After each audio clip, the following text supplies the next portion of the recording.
출애굽기 33장 1절부터 6절입니다. 여호와께서 모세에게 이르시되 너는 내가 애굽 땅에서 인도하여 낸 백성과 함께 여기를 떠나서 내가 아브라함과 이삭과 야곱에게 맹세하여 내 자손에게 주기로 한 그 땅으로 올라가라. 내가 사자를 너보다 앞서 보내어 가나안 사람과 아모리 사람과 헷 사람과 브리스 사람과 히위 사람과 여부스 사람을 쫓아내고 너희를 젖과 꿀이 흐르는 땅에 이르러 하려니와 나는 너희와 함께 올라가지 아니하리니 너희는 목이 곧은 백성인즉 내가 길에서 너희를 진멸할까 염려하니라 하시니 백성이 이 준엄한 말씀을 듣고 슬퍼하여 한 사람도 자기 몸을 단장하지 아니하니 여호와께서 모세에게 이르시기를 이스라엘 자손에게 이르라. 너희는 목이 곧은 백성인즉 내가 한순간이라도 너희 가운데 이르면 너희는 진멸하리니 너희는 장신구를 떼어내라. 그리하면 내가 너희에게 어떻게 할 것인지 정하겠노라 하셨습니다.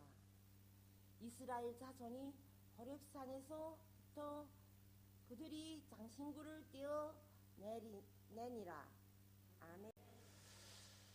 이 부흥이라는 것에 대해서 우리 교구 헌신 예배 때마다 제가 말씀을 드린다고 지난번에 말씀을 드렸는데 오늘 제목은 부흥이 오는 방식. 그러니까 어떻게 부흥이 오는 건가 하는 겁니다. 그런데 부흥이 오는 방식을 말씀을 드리려고 하니까 과연 부흥이 뭐냐? 무엇 보고 부흥이라고 그러냐? 숫자가 불어난 것 보고 부흥이라고 그런 거냐? 일면 맞는 말씀이기도 합니다. 근데 이 부흥이라는 진정한 의미가 어디 있느냐? 그 말씀부터 먼저 말씀을 드려야 부흥이 오는 방식이 뭔지 이해가 쉽게 되리라고 생각합니다. 이 부흥이 왜 부흥이냐면요. 이 한문을 쓰면요. 다시 복자를 부흥으로 씁니다. 부자로 씁니다. 부흥할 때 부자가 다시 복자나 이 부흥할 때 부자나 같은 한문을 씁니다. 그러니까 무슨냐면은 부흥은요 다시 흥하는 거예요. 그러면 다시 흥한다는 이야기는 옛날에 흥했었는데 망했다는 거예요. 그리고 망했는데 다시 흥한다 이거예요. 근데 우리가 왜 부흥이 필요하냐? 망했었다 이거예요. 뭘 망했었냐? 생명이 망했었다 이거예요. 우리 생명이 다 망했었다 이거예요. 그래서 우리는 부흥이 필요한 거예요. 생명이 망했으니까 부흥이 필요하지. 생명이 안 망했으면 왜 부흥이 필요해? 그럼 우리가 어떻게 생명이 망한 거냐? 하나님을 떠났다 이거예요. 죄를 지었다. 응? 죄로 인해서 우리 생명이 망한 거예요. 이거 무서운 이야기 아닙니까? 죄로 인해서 생명이 망가졌다 이거예요. 생명이 살아서 움직여야 되는데 움직이지 못한다는 겁니다. 그런데 부흥이 없이는 되겠냐 이거예요. 그러니까 이 교구가 부흥한다는 것은 이 교구에서 영적 생명이 막 살아나야 되는 거예요. 지금 그 이야기는 영적 생명이 살아나야 될 식구들이 많다 이거예요. 우리 이 교구에 속한 모든 구역과 그 지역에 있는 사람들이 살아나야 될 사람이 많다 이거. 뭐가 살아나야 돼요? 생명이 살아나요. 어떤 생명? 영적인 생명이. 육체의 생명은 다 있으니까. 그래서 영적 생명이 살아나야 이게 부흥이에요. 그래서 그 부흥이 어떻게 오는 것인가 하는 말씀을 드리려고 하는 게 오늘 내용이 되겠습니다. 여러분 오늘 본문의 내용을 가지고 왜 부흥이 오는 방식이라고 말씀을 붙였는가 하니 오늘 본문의 내용처럼 부흥이 온다는 거예요. 생명이 살아난다는 거예요. 얼마나 중요한 일입니까? 그런데 오늘 본문의 내용은 어떤 내용인 거니? 이 출애굽기 33장 오늘 우리가 봤는데 32장에 보면은 이스라엘이 망했어요. 어떻게 망했냐면 생명을 다 잃어버렸어요. 어떻게 잃어버렸냐면은 하나님께서 모세를 세워가지고 애굽에서 죽어있는 그 사람들을 살려낸 거예요. 애굽에서 종살이하는 이스라엘 백성을 살려내가지고 여호와도 모르고 하나님도 아무도 몰라요. 이스라엘도 잘 몰라. 아무것도 몰라. 모르는 사람들이 옛날 아브라함부터 시작해가지고 역사를 일으켜가지고 애굽에 살고 있는 종으로 살고 있는 이 죽은 사람들을 끄집어냈어요. 끄집어내갖고 홍해를 건너면서 다시 산 거예요.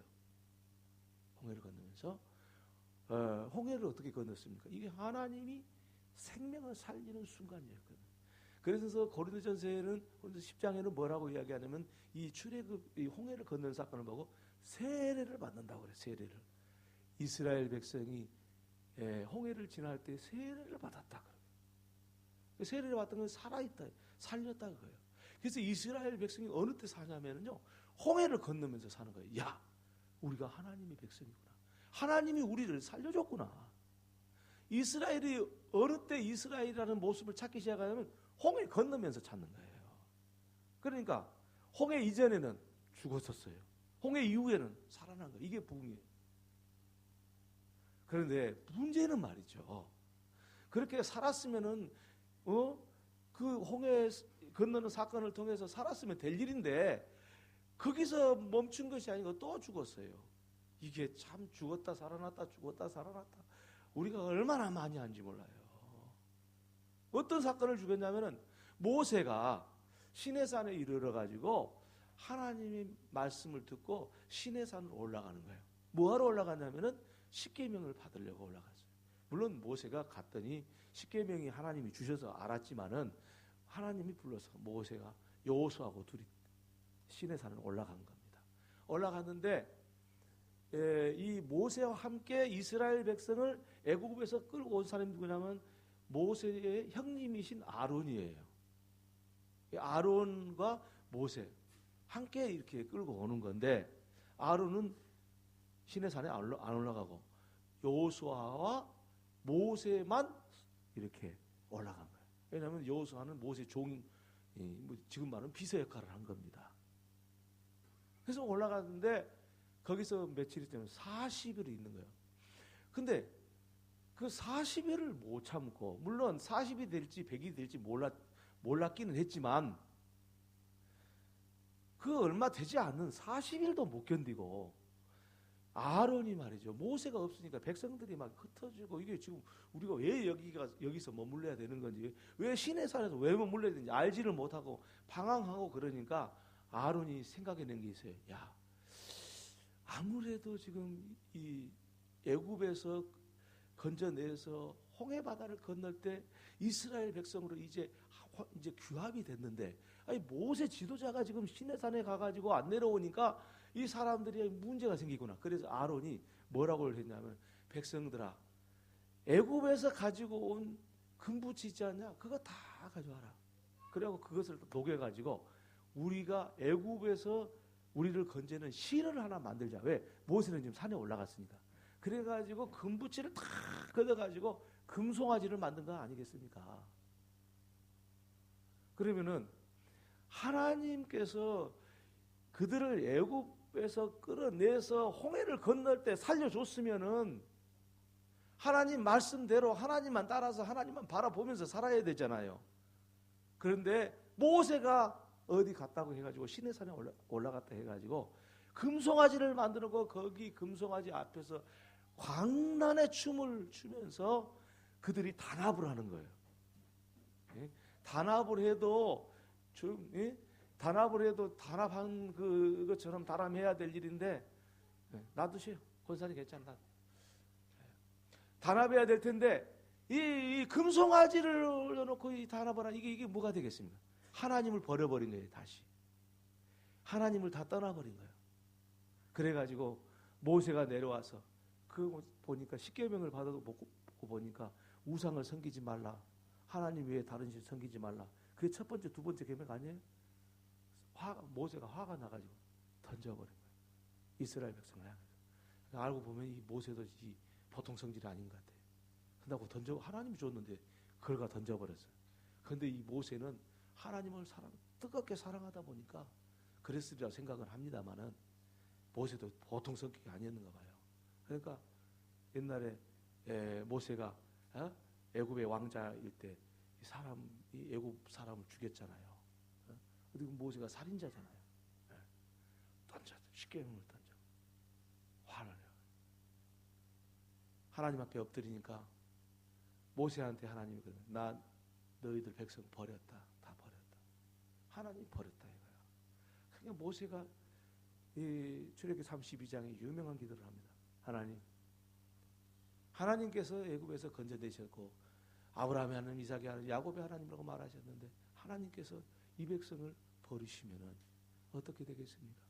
차라리 하나님의 책에서, 주의 책에서 내 이름을 지우십시오. 그리고 이 백성을 살려주십시오. 예. 백성을 사랑한 지도자죠. 자기는 죽어도 백성은 살아. 훌륭한 모세의 모습이에요. 예? 그러니까 하나님께서 모세한테 뭐라고 말씀을 하시냐면, 그래도 너희들 다시는 모세야, 너 혼자 데리고 갈란다. 너 혼자 데리고 네 시로에서 많은 백성을 이루게 할 테니까 나 다 죽여버릴란다. 이스라엘 백성 너 혼자 살려놓고 다 죽일란다. 그러니까 모세가 마음이 아파가지고 하나님 앞에 기도했어요. 그러니까 모세의 기도를 듣고 나서 하나님이 보류를 했어요. 그 보류를 한 장면이 뭐냐, 오늘 33장에 나와. 뭐라고 하냐면, 내가 그들을 죽이지는 않겠는데 내가 대신에 그들하고 내가 젖과 꿀이 흐르는 땅에 들어갈 때 내가 너희들하고 안 갈란다. 만약에 너희들하고 갔다가는 너희들을 내가 다 죽이고 말 테니까 여기까지만 너희들하고 같이 가고 그 다음에는 안 가겠다. 사실은 모세가 하나님 앞에 기도하기 전에 이스라엘 레이지파를 다 모여라 그랬어요. 예? 하나님 편에 설 사람 다 모여라. 그러니까 다 모였어. 레이지파들이 모여가지고 닥치는 대로 하나님 편 아닌 사람 다 죽여라. 아들도 죽이고 세상에, 예? 아버지도 죽이고 형제도 죽이고 3,000명이 죽은 거예요. 레위인들한테. 얼마나 고통스러우냐. 아니, 금송아지 하나 만들어서 거기 만들었다고 그것을 우리 이거 애굽에 나온 신이라고 이야기하자 그랬는데 3,000명이 죽인 거예요. 3,000명이. 예? 엄청난 일이 일어난 거예요. 그래서 하나님이 나 너희들하고 더 이상 못 가겠다. 여기서 수도 나는 안 갈 테니 너희들이 그럼 가라. 뭐 되겠어요? 이거는 뭐냐면은 어떤 의미를 가지고 있냐면 하나님이 이스라엘 백성을 버려버린 거예요. 그건 뭐냐? 죽은 거예요. 죽은 거예요. 지금 이스라엘 백성이 죽었어요. 다시 죽은 거예요. 애굽에서 살려놨더니 다시 죽은 거예요. 이 일을 어쩌면 좋겠어요? 이 일을 어쩌면 좋겠냐고. 그래서 모세가 하나님께서 모세에게 하신 말씀을 대신 전한 거예요. 내가 너희들하고는 여기서 끝이다. 그리고 내가 너희들하고 같이 올라가면 너희들을 죽일까 진멸할까 싶으니까 너희들을 생각해서 내가 안 간다. 그렇게 하나님이 말씀하신 것을 이스라엘 백성한테 전했어요. 그랬더니 이스라엘 사람들이 어떻게 해서 다시 살았냐면요, 슬퍼했다. 곧 뭐냐면은 부흥은 말이죠. 우리 영이 살아나는 것. 죽었던 사람이 살아나는 것은요, 슬픔을 경험하는 거예요. 왜? 죽은 다음에 부흥이 있으니까. 죽음 이후에 부흥이 있는 거예요. 그러니까 이 말을 좀 아주 쉬운 말로 말하면 회개하는 겁니다. 회개하는 건데, 회개가 무엇인가를 오늘 이 본문이 분명히 가르쳐 줌으로써 부흥, 그 사람의 생명이 살아나는 것은 이 회개를 통해서만 살아나는 거예요. 회개를 통해서. 하나님은 이 회개를 살려주시면서 이 회개하게 하는 거예요. 그런데 우리가 흔히들 오늘 아침에도 회개했고, 오늘도 기도하면서 회개했고, 이 시간도 회개하고, 여러 가지 회개를 합니다. 근데 문제는 그게 회개가 아닐 경우가 많다는 거예요. 회개하는 방식은 비슷한데, 실제는 회개가 아니에요. 이게 문제 아닙니까? 부흥이 왜 안 오냐? 회개한 것 같은데 그 회개가 아니에요. 그래서 부흥이 안 와요. 내 자신도 생각할 때부터 내 자신부터 시작해서 모든 사람을 볼 때 그걸 볼 줄 알아요. 회개하면은 살아나는데 회개 안 하면은 살아나지 않아요. 이 교구가 부흥하려면 회개해야 돼. 회개하면 저절로 살아나. 한 사람, 두 사람 회개하기 시작하면 저절로 살아나요. 근데 회개는 했어. 근데 회개한 것 같은데 그게 아니에요. 그래서 오늘 이 본문의 말씀 우리에게 주는 것이 중요한 의미를 두고 있어요. 그게 뭐냐면 회개는 반드시 슬픔이 따르는 거예요. 슬픔. 이것이 안 따르면 회개가 아닙니다. 그래서 하나님께서는 말라기 선지자도 그렇게 말씀했지만 너희는 옷을 찢지 말고 네 마음을 찢으면서 나 보여요. 마음 찢으라면 슬퍼하라는 거예요. 옷을 찢지 말고 네 마음을 찢어라. 회개는 뭐냐면 슬픔이 있어야 돼요. 그러면 이 슬픔은 어떻게 표현이 되냐? 눈물을 뚝뚝뚝 흘려야 돼. 회개 진짜 하면 눈물이 뚝뚝뚝 떨어지게 돼 있어요. 왜? 너무 슬프거든. 자, 하나님께서 금송아지 하나 만들었다고 그걸 가지고 3,000명을 죽여서 슬퍼요, 안 슬퍼요? 슬픈 일이죠. 이것은 무슨 뜻이냐면은 금송아지를 만들었다는 것이 문제가 아니라 하나님을 버렸다는 거예요. 우리가 죄를 지었다는 것은 뭘 이야기하냐면 하나님을 버렸다는 거예요. 이거는 3,000명이 죽는 것과 같이도 우리의 조그만 죄, 하나님을 버리는 사건이요. 어떤 사건? 이거는 슬퍼서 3,000명이 죽는 것과 같은 슬픔이 있어요. 그래서 내 자신을 회개하는 사람은요, 진짜 회개하면 눈물이 톡톡톡 떨어져요. 흘리지 않으려고 해도 흘려지는 거예요, 눈물이.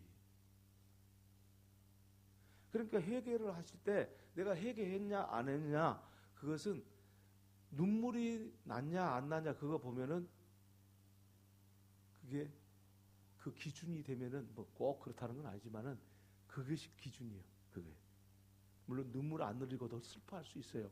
그런데 사람이 슬프면은요 당연히 눈물 나오게 돼 있어요. 하나님을 떠난 것이 이렇게 무서운 죄구나. 하나님이 3,000명을 죽여버렸어. 하나님 잠깐 떠났다고. 며칠이에요, 며칠? 모세가 올라갔다고 40일이에요.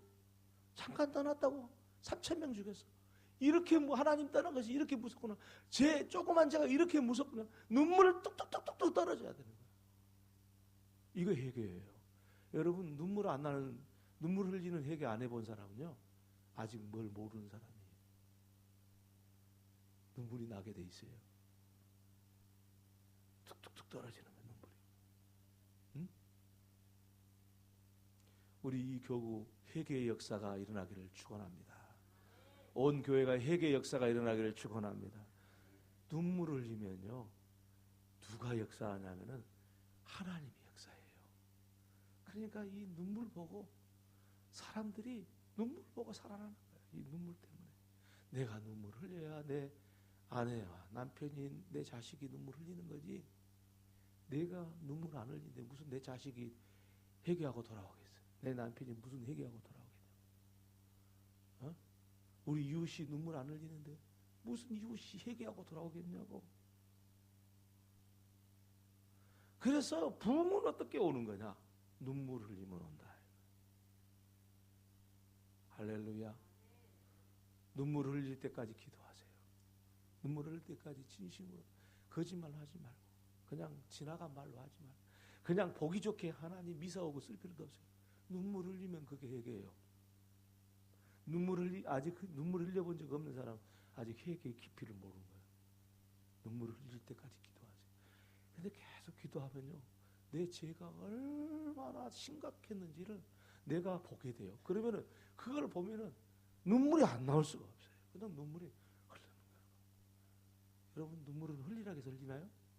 흘리지 말라고 해도 흘리는 게 눈물인 거예요. 슬픔을 경험해요. 그래서 오늘 이스라엘 사람들이요 슬퍼했어요. 슬퍼하여 한 사람도 자기의 몸을 단장하지 아니하고 백성이 이 준엄한 말씀을 듣고 슬퍼하여 이 준엄한 말씀 내가 너희들 3,000명 죽였고 금송아지 만들어 3,000명 죽였고 나 너희들하고 가나안 땅에 들어가면 너희들 다 죽일 테니까 안 올라가겠다. 하나님 우리를 떠나겠다. 죄를 지은 결과가 얼마나 큰 것인지 정말 툭툭툭툭 흘리면서 회개했다 이거예요. 그러니까 하나님이 이 회개하는 눈물을 흘리면서 회개하는 이스라엘 백성을 향해서 뭐라고 말씀하셨냐면 내가 이제 그러면 한번 생각 한번 해볼란다. 너희들하고 같이 가야 될지 안 가야 될지 두고 보겠다. 대신에 한 가지 내가 부탁이 돼 있다. 너희들이 정말 눈물 흘리면서 회개했냐? 그렇다면 장신구 다 걷어가지고 네 몸에서 장신구 다 제해라. 그 장신구를 왜 했지? 장신구가 뭡니까? 이게 세속적인 거잖아요. 세속적인 거. 예? 이뻐지려고 그러고 자기 그 잘난 것 드러내려고 그러고 이런 거 장신구 아니에요. 뿐만 아니라 그 당시에는 신을 섬기는 것도 장신구였어요. 그거 다 내려놔라. 그러면은 내가 한번 생각해 볼란다. 너희들하고 같이 갈지 안 갈지. 하나님이 얼마나 왜 하나님께서 이렇게 말씀하셨을까? 회개하는 사람들이 왜 이 말씀하셨을까? 회개했기 때문에 나는 구원받은 그게 아니고 하나님께서 회개하는 사람에게 어떻게 하신 것인가를 분명하게 이 말씀을 통해서 가르쳐 주는 건데 하나님께서 회개한 사람에게만이 생명의 부흥이 있을지 안 있을지는 그 다음에 보겠다는 거예요. 회개가 전제 조건이라 그 말이에요. 회개하는 것이 전제 조건이에요. 우리 부흥의 전제 조건. 생명이 살아나는 전제 조건. 회개하는 거예요. 다시 말하면 울지 않고는 부흥이 없어요. 울지 않고는 부흥이 없습니다. 저와 여러분이 우리 죄를 보고 우리 자신의 죄를 보고 이 민족의 죄를 보고 울기를 바랍니다. 우리 진짜 부끄럽습니다. 뭐가 부끄럽냐면 옛날에 우리 제가 섬기던 목사님 시대와 지금 제가 목사 돼가지고 이렇게 비교를 해보니까 너무 부끄러워요. 울음이 없어요. 울음이 없어져. 옛날 그래도 저희가 섬기던 목사님, 그 목사님들은 많이 울었어. 기도 많이.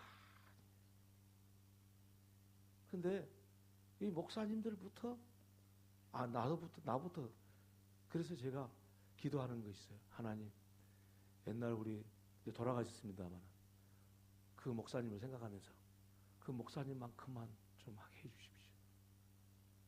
그 정도라도 좀 올라가기, 그 정도라도 영적인 것이 좀 줬으면 좋겠습니다. 우는 사람이 옛날에 권사님들이요 밤새 가면서 그 추운데 저도 그 철학기도 많이 해봤어요. 청년 때 많이 해봤는데 기억나실 거예요. 우리 권사님들 그때 권사님들 연세가 80, 90대 양반들이 밤새워 그 혼입을 모포 하나 잡고 그 전기 아낀다고 스탠드 켜가면서 성경 읽으면서 예배당에서 앉아가지고 밤새 기도하면서 울면서 기도. 그러니까 교회가 생명이 살아났던 거예요. 근데 지금 없어. 권사님 울게 하는 사람 없어. 새벽기도 나오라고 권사님 새벽기 좀 나오십시오. 권사님 기도 안 하면 누가 하겠습니까? 목사님 힘들어서요. 바빠서요. 울어야 돼요. 울지 않고는 부흥이 안 옵니다. 천하 다른 방법 다 써보세요. 부흥이 오는지 생명이 살아나는지. 울지 않고는 부흥이 안 옵니다. 하나님의 역사가 일어나기 위해서 우리가 울어야 됩니다. 억지로 울 수 있는 건 아닙니다. 장신구를 다 지어야 됩니다. 하나님이요 이스라엘 백성이 여기서 우니까 슬피 우니까 뭐라 그랬냐, 한번 내가 생각해 볼란다. 장신구를 제하니까 이제 좀 지나가서 이제 33장 후반으로 가면서 내가 이스라엘과 함께 올라가겠다. 말씀이 그때 나옵니다. 여러분 회개를 제대로 하십시다. 고상한 척 하지 마시고 자기 죄를 한번 봐보세요. 그 죄가 도대체 얼마나 큰 죄인지. 하나님을 떠난 죄, 예? 그 죄가 얼마나 무서운 것인지 우리가 깊이 들여다보고 내 자신을 볼 때 울지 않을 수가 없을 겁니다. 이 중에 나는 안 울지 않아도 괜찮다는 사람 아무도 없습니다. 저를 포함해서. 날마다 웁시다. 할렐루야. 날마다 울어야 돼.